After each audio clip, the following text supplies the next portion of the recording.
তো হ্যালো বন্ধুগণ, চলে এসেছি নতুন একটা ভিডিও নিয়ে। আমার তো দূর ক্লাস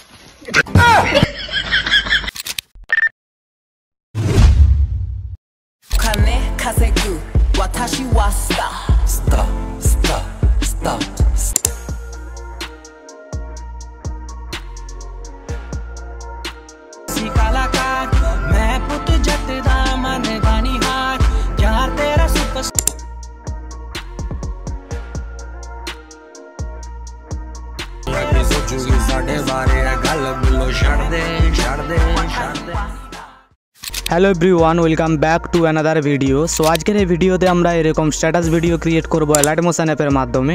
তোমরা কীভাবে এরকম স্ট্যাটাস ভিডিও ক্রিয়েট করবে চলুন জেনে নিই। তো প্রথমত তোমরা অ্যালার্ট মোশন অ্যাপটি ওপেন করবে। ওপেন করার পর প্রজেক্টে আসবে, এরপর ফুল প্রজেক্টটি ওপেন করবে। তো এই প্রজেক্টটির ডাউনলোড লিঙ্ক তোমরা ভিডিও নিচে পেয়ে যাবে, অবশ্যই ডাউনলোড করে নিও। আর সমস্ত ফটো বা ভিডিও লিঙ্ক তোমরা আমার টেলিগ্রাম চ্যানেলে পেয়ে যাবে, তাই টেলিগ্রাম চ্যানেলে জয়েন হয়ে ফটোগুলো ডাউনলোড করতে পারো। তো এই প্রজেক্টটির মধ্যে আমরা কোনো রকম ফন্ট অ্যাড করবো না, বরং এই প্রজেক্টটির মধ্যে আমরা প্রথমত করব ফটো অ্যাড। তার জন্য তোমরা স্ক্রল করে নিচে চলে আসবে। এবার নিচে আসার পর এখানে তোমরা প্রথম ফটোটি দেখতে পেয়ে যাবে। তো এই ফটোর উপর ক্লিক করবে, কালার অ্যান্ড ফিলে আসবে, এই অপশানটাতে ক্লিক করবে।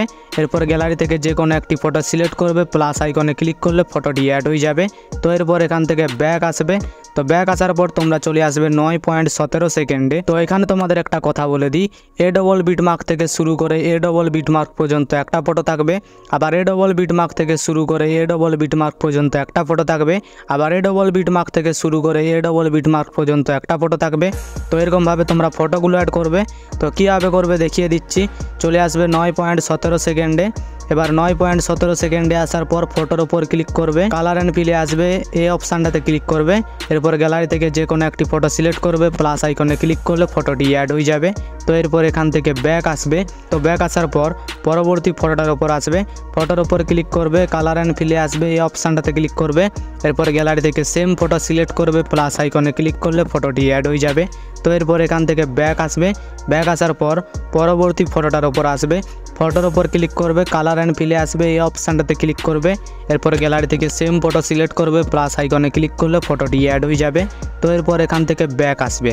তো এরকমভাবে তোমরা সমস্ত ফটোগুলোকে অ্যাড করবে। আর যেমনটা বললাম, এ ডবল বিটমার্ক থেকে শুরু করে এ ডবল বিটমার্ক পর্যন্ত একটা ফটো থাকবে, আবার এ ডবল বিটমার্ক থেকে শুরু করে এ ডবল বিটমার্ক পর্যন্ত একটা ফটো থাকবে। তো এরকমভাবে তোমরা সমস্ত ফটোগুলোকে অ্যাড করবে। এবার সমস্ত ফটো অ্যাড করা হয়ে গেলে উপরে শেয়ার অপশানে ক্লিক করবে, নিচে এক্সপোর্ট এখানে ক্লিক করলে ভিডিওটি গ্যালারিতে সেভ হতে শুরু করবে। তো এই সাথে আজকের ভিডিও এতটাই। ভিডিওটি যদি আপনাদের ভালো লেগে থাকে তাহলে ভিডিওতে লাইক করে চ্যানেলটি সাবস্ক্রাইব করতে ভুলবেন না। দেখা হচ্ছে পরবর্তী ভিডিওতে। ধন্যবাদ।